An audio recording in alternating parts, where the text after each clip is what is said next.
மது போதையில் இருந்ததாக கூறி சென்னை விமான நிலைய பாதுகாப்பு அதிகாரிகள் நாட்டுப்புற பாடகர் வேல்முருகனின் பயணத்தை ரத்து செய்ததால் கடும் வாக்குவாதம் ஏற்பட்டது.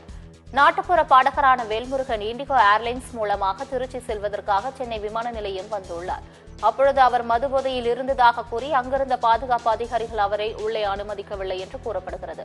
இதனால் நாட்டுப்புற பாடகர் பாதுகாப்பு அதிகாரியுடன் வாக்குவாதத்தில் ஈடுபட்டுள்ளதாகவும் அவரது அந்த பயணம் ரத்து செய்யப்பட்டதாகவும் தெரிகிறது.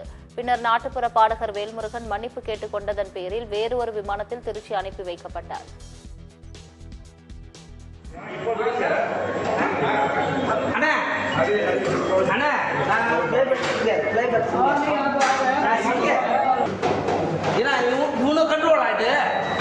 அப்படியா? அப்படின்னா என்ன பண்ணும்? அதான் பாத்துக்கிறேன். யார் தள்ளி விட்டா? நான் செவனுக்கு தானே தள்ளி விட்டது யாரு?